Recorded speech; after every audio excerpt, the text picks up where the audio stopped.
जय हिंद। आज हम जियोग्राफी यानी भूगोल के क्लास 12 की चैप्टर 5 प्राथमिक क्रियाएं के बारे में पढ़ेंगे। तो हमारा चैप्टर 5 क्या है? प्राथमिक क्रिया। और क्लास कितना है? 12 का। और ये यूपी बोर्ड के बच्चों के लिए है। ध्यान से समझिएगा कि प्राथमिक क्रियाएं आखिर क्या होती हैं। तो इसे हम समझेंगे। प्राथमिक क्रिया, ध्यान से समझिए। प्राथमिक क्रिया, आखिर प्राथमिक क्रिया क्या होती है? प्राथमिक क्रिया का मतलब होता है प्रकृति से जुड़ी हुई चीजें जो होती हैं। प्रकृति से जुड़ी हुई चीजों को ही हम प्राथमिक क्रिया कहते हैं। जैसे आप खेती करते हैं तो प्रकृति से जुड़ी हुई है, तो उसे हम क्या कहेंगे? प्राथमिक क्रिया कहेंगे। जैसे लकड़ी काटना, ये भी क्या है? एक तरह का प्राथमिक क्रिया है, क्योंकि ये प्रकृति से जुड़ा हुआ है। तो प्राथमिक क्रिया किसे कहते हैं? प्रकृति से सीधे जुड़ी हुई चीजों को हम क्या कहते हैं? प्राथमिक क्रिया कहते हैं। इसके अंतर्गत हम विभिन्न प्रकार की कृषि के बारे में समझेंगे। इन कृषि को कैसे समझना है हम आगे समझते हैं। तो कृषि जो है उसे हम अच्छी तरीके से समझेंगे। तो पहला है वाणिज्यिक कृषि। क्या? वाणिज्यिक कृषि। ये परीक्षा की दृष्टि से बहुत ही ज़्यादा मोस्ट इम्पॉर्टेंट है। तो हम इसे समझेंगे कि आखिर वाणिज्यिक कृषि क्या होता है। ऐसी कृषि जिसमें फसलों को केवल व्यावसायिक उपयोग, व्यावसायिक का मतलब यानी कि व्यवसाय है उनका, यानी कि जैसे वो धान की खेती करेंगे और उसे खाने के लिए नहीं रखेंगे, लेकिन बल्कि उसे बेचने के लिए खेती करेंगे। तो ये क्या हो गई? वाणिज्यिक कृषि। ध्यान से समझिए। यहाँ से हाँ, ऐसी कृषि जिसमें फसलों को केवल व्यावसायिक उपयोग के लिए उगाया जाता है, ऐसी कृषि को क्या कहा जाता है? वाणिज्यिक कृषि। यह खेती करने का आधुनिक तरीका होता है। क्या? आधुनिक तरीका। आज के समय में जैसे आप देख सकते हैं, यहाँ पर देखिए, यहाँ पर फव्वारे के लिए मशीन लगाई गई है। यहाँ पर सिंचाना ज़्यादा जरूरी नहीं है, यहाँ पर फव्वारा ऊपर से दिया जाता है बरसात की तरह। तो ध्यान से समझिए, यह खेती करने का क्या है? आधुनिक तरीका है जो बड़े पैमाने पर किया जाता है। आप ध्यान से देख रहे हैं, बहुत ही बड़े पैमाने पर यह खेती की जाती है। इस प्रकार की कृषि को हम क्या कहते हैं? वाणिज्यिक कृषि कहते हैं। इस प्रकार की कृषि को क्या कहा जाता है?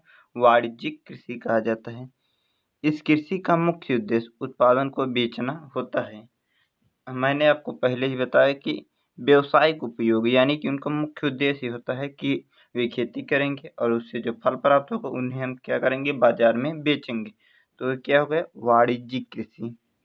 वाणिज्यिक कृषि जो है इसके अन्य प्रकार भी हैं, इसे हम समझेंगे। ध्यान से, ये बड़े पैमाने पर क्या है? बड़े पैमाने पर यह कृषि की जा रही है। यहाँ पर मशीनों का उपयोग किया जाता है और बड़े पैमाने पर यहाँ पर बहुत ही बड़े एरिया में ये खेती की जाती है। इसी को क्या कहा जाता है? वाणिज्यिक कृषि। अब वाणिज्यिक कृषि के कुछ प्रकार भी होते हैं। यह कृषि 3 प्रकार की होती है। कितनी प्रकार की? 3। पहला क्या है? वाणिज्यिक अनाज कृषि, और दूसरा मिश्रित कृषि, तीसरा रोपड़ कृषि। कितनी कृषि हो गई? 3 कृषि। पहला वाणिज्यिक अनाज कृषि, मिश्रित कृषि, रोपड़ कृषि। ध्यान समझना। अब इसे हम बारीकी से समझेंगे कि वाणिज्यिक अनाज कृषि क्या होता है, रोपड़ कृषि क्या होता है और मिश्रित कृषि क्या होता है। तो पहले है हमारा क्या? वाणिज्यिक कृषि। तो ध्यान से देखिए, वाणिज्यिक अनाज कृषि। वाणिज्यिक अनाज कृषि में फसल बड़े पैमाने पर उगाई जाती है। जब वाणिज्य है तो उसमें अनाज जोड़ दीजिए, वही क्या हो गया? वाणिज्यिक अनाज कृषि। तो वाणिज्यिक कृषि भी क्या होती है? बड़े पैमाने पर की जाती है। तो वाणिज्यिक अनाज कृषि भी बड़े पैमाने पर की जाती है। इसमें जैसे इस प्रकार की कृषि इस प्रकार की कृषि में क्या होता है? मशीनों का प्रयोग किया जाता है। वाणिज्यिक अनाज कृषि में फसल बड़े पैमाने पर उगाई जाती हैं। इस कृषि में मशीनों का प्रयोग किया जाता है। जैसे गेहूं, मक्का, धान, इन सभी को उगाना है और उगाने के बाद इन्हें काटने के लिए मशीनों का प्रयोग किया जाता है। चलिए आगे समझते हैं। इसके बाद आता है क्या, मिश्रित कृषि। आखिर मिश्रित कृषि क्या होती है? मिश्रित का मतलब होता है मिलावट, यानी कि दो से ज़्यादा फसलों का उत्पादन किया जाता है एक ही खेत में। तो ध्यान से समझना क्या होगा मिश्रित कृषि। मिश्रित कृषि में अनाज, चारा उगाने वाली फसलों, अनाज के साथ साथ चारा उगाने वाली फसलों के साथ साथ पशुपालन का भी धंधा किया जाता है। देखिए इसमें अनाज का भी उत्पादन हुआ और चारा उगाने वाली फसलों का भी, और इसमें पशुपालन का भी धंधा किया जा रहा है। इसमें कृषि के साथ साथ गाय, भेड़, सुअर, मुर्गी आदि को पाला जाता है। क्या, इन सभी को क्या किया जाता है, पाला जाता है, यानी कि पशुपालन का भी धंधा किया जाता है। इस कृषि का प्रचलन विकसित देशों में है। क्या है, विकसित देशों में इस कृषि का प्रचलन विकसित देशों में है।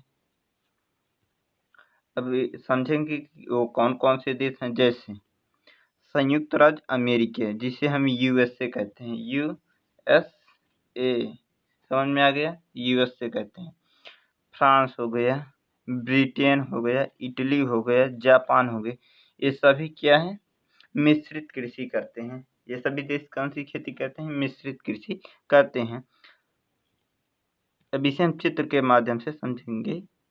तो ध्यान से देखिएगा, यहाँ पर जो है खेती कर अनाज उगाया जा रहा है, यहाँ पर भी अनाज उगाया रहा है, और यहाँ पर गायों के चरने के लिए चारागाह भी बनाए गए हैं। देखिए यहाँ पर गायें चर भी रही हैं। तो इन सभी चीज़ों को मिलाकर क्या हो जाता है, मिश्रित कृषि हो जाता है। इसके आगे कौन सा कृषि आता है, रोपड़ कृषि। रोपड़ कृषि बहुत ही ज़्यादा परीक्षा की दृष्टि से इम्पोर्टेंट है, इसे आप जरूर से जरूर याद कर लेना। तो ध्यान से समझिए कि आखिर रोपड़ कृषि किसे कहते हैं। रोपड़ कृषि भी वाणिज्यिक कृषि का एक प्रकार है, जैसे मैंने आपको पहले बताया था कि रोपड़ कृषि का प्रकार कौन है, वाणिज्यिक कृषि भी रोपड़ कृषि का एक प्रकार है। यह कृषि व्यापक क्षेत्रों में की जाती है। इस कृषि में अत्यधिक पूंजी और श्रमिकों की क्या होती है, आवश्यकता होती है। इस कृषि में अत्यधिक पूंजी और श्रमिकों की आवश्यकता होती है। इसमें पौधों को लगाकर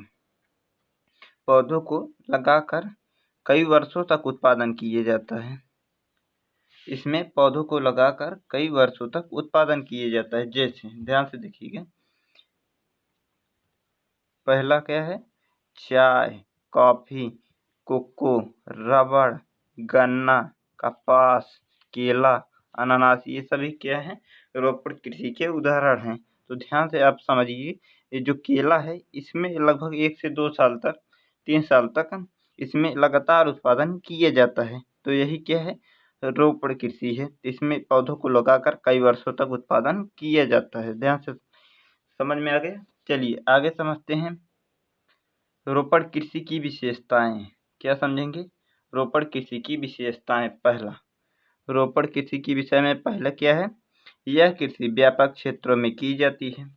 इसकी परिभाषा में ही से हम समझे थे। चलिए दूसरा समझते हैं, रोपड़ कृषि अधिक पूंजी और श्रमिकों की आवश्यकता होती है, ये भी समझ चुके हैं। रोपड़ कृषि फर्म या बागानों में की जाती है। क्या की जाती है, फर्म में भी की सकते हैं और बागानों में की जाती है। उनके अंतर्गत विशिष्ट उपज जैसे चाय, रबड़, कॉफी, गन्ना, अनानास आदि चीजें उगाई जाती हैं। रोपड़ कृषि जो होती है वह कच्चे माल के लिए क्या, रोपड़ कृषि में उद्योगों के लिए कच्चे माल उगाकर खूब उत्पादन किया जाता है। रोपड़ कृषि में उद्योगों के लिए कच्चे माल उगाकर खूब धन कमाया जाता है, यानी कि कमाई का बहुत अच्छा स्रोत है। इसके बाद आता है रोपड़ कृषि एक फसल के उत्पादन पर ध्यान किया जाता है। रोपड़ कृषि में एक फसल के उत्पादन पर ध्यान दिया जाता है। इसके बाद हम समझेंगे संगठन के आधार पर कृषि के प्रकार। संगठन के आधार पर कृषि के प्रकार के बारे में हम समझेंगे। तो संगठन के आधार पर जो है कृषि 2 प्रकार की होती है। पहला कौन सी कृषि, सहकारी कृषि, दूसरा सामूहिक कृषि। सहकारी कृषि जो होती है इसे हम क्या कहते हैं, कोऑपरेटिव फार्मिंग। फार्मिंग मतलब कृषि, कोऑपरेटिव मतलब सहकारी, और कलेक्टिव फार्मिंग तो सामूहिक कृषि, कलेक्टिव फार्मिंग। चलिए समझते हैं सहकारी कृषि क्या होता है, सामूहिक कृषि क्या होता है, इसे हम समझेंगे। पहला क्या है, सहकारी कृषि। ध्यान से समझिए, बहुत ही ज्यादा परीक्षा की दृष्टि से महत्वपूर्ण है। जब कई किसान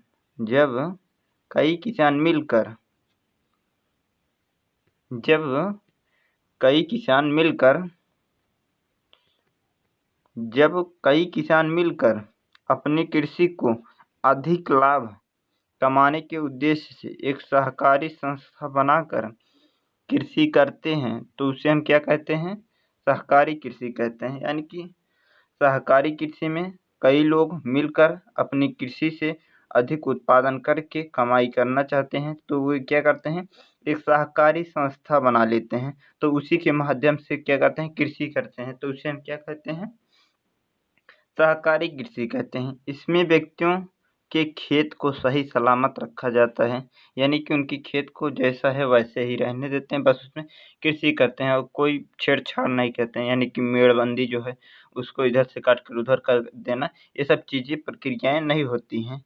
सहकारी संस्था किसानों को सभी रूपों में सहायता भी करती है। इस कृषि में यह कृषि जो है यूरोपीय महाद्वीप यानी यूरोप, जहाँ पर ब्रिटेन है, इंग्लैंड जिसे हम कहते हैं, तो निम्नलिखित देशों में की जाती है, जैसे पहला Denmark, Netherlands, Belgium, Sweden, Italy. लेकिन जो इतने देश हैं इन सभी देशों में, जितने भी देश हैं इन सभी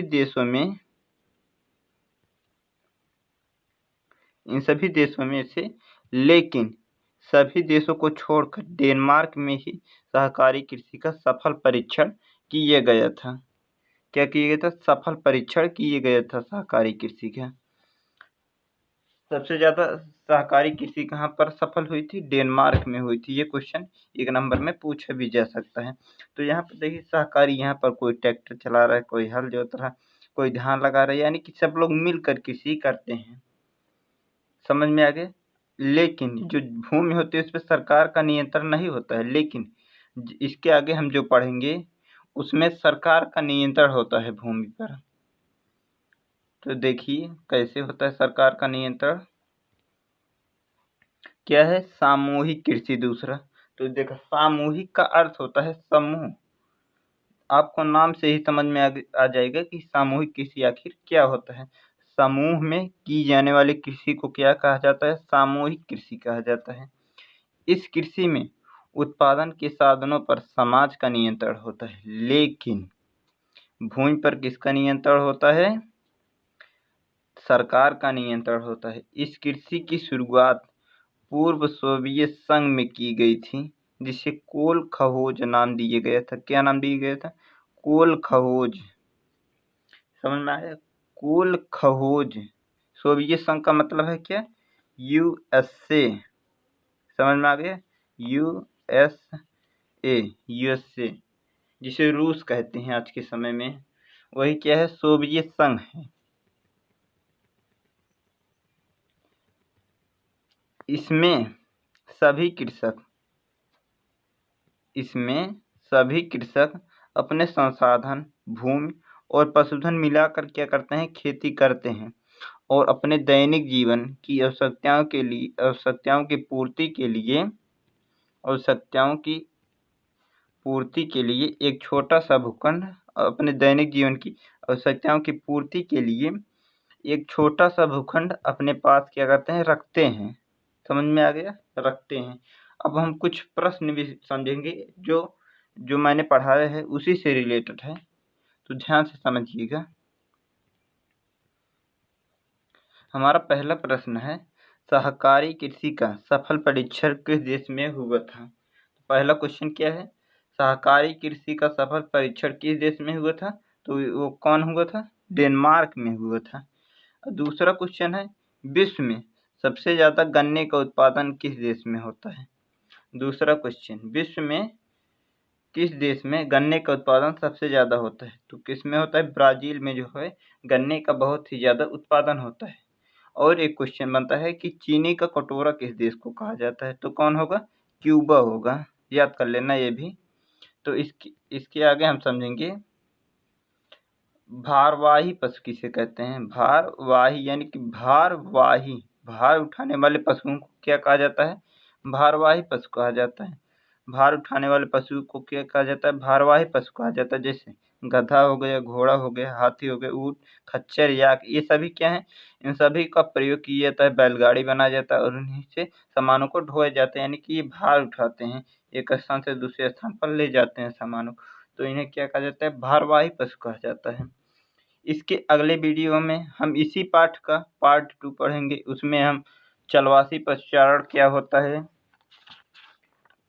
और आदिकालीन जीवन निर्वाह कृषि क्या है और खनन क्या है, इन सभी के बारे में हम जानकारी प्राप्त करेंगे।